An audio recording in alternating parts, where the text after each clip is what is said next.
Bukas po ay March 19 ay ilulunsad po natin ang transport strike laban dito sa patuloy na pagtaas ng presyo ng petrolyo at laban dito sa patuloy na pananatili ng mga matataas na mga sa produktong petrolyo. Hindi na mapipigilan ang transport strike na isasagawa sa buong bansa ng grupong pagkakaisa ng mga samahan ng tsuper at operator nationwide o Piston. Ayon kay Modi Floranda, National President ng Piston, ipananawagan nila bukas ang pagbuwag ng oil deregulation law. Ito ang ipinasang batas noong 1998 na nag-aalis ng kontrol sa gobyerno sa presyo, pag-aangkat at pagluluwas ng mga produktong petrolyo. Hinihiling rin ng grupo na suspindihin ang pagpapataw sa petroleum products ng excise tax at value-added tax o VAT. Nationwide at sana bukas ay panimula pa lamang ng pagkilos ng ating mga driver at operator at ng ating mamamayan. Ito po ay magkakaroon po ng mga iba't ibang protesta sa mga susunod pong mga araw. Kaugnay nito, umaasa ang Piston sa pangunawa ng mga public commuter na maapektuhan ng mga kilos protesta. Apektado din po ko. Siyempre, estudyante din po kasi ako. Medyo nahihirapan din po ako pag ganun po yung mga nangyari.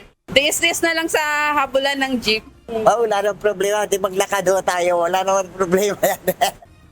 Inihayag naman ng Land Transportation Franchising and Regulatory Board o LTFRB na nakikipagtulungan sila sa iba pang ahensya ng pamahalaan.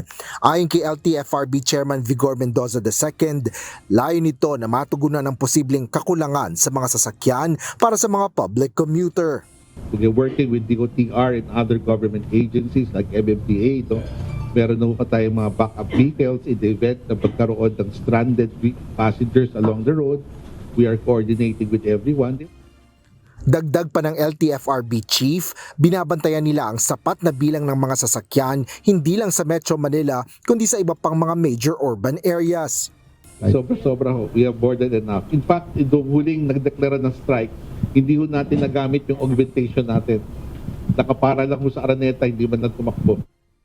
Sa kabila nito, umapil ang LTFRB sa mga transport group na magsasagawa ng kilos protesta na unawain nila na mahirap ang sitwasyon ngayon.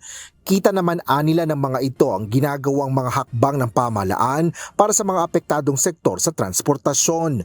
Muli namang binigyan diin ni Mendoza na may iba pang tulong pinansyal ang kanilang ibinibigay upang maibsan ang epekto ng mataas na presyo ng petrolyo. Asher Cadapan Jr., UNTV News and Rescue. Diyos ang aming sandigan, serbisyo publiko ang aming pinahahalagahan.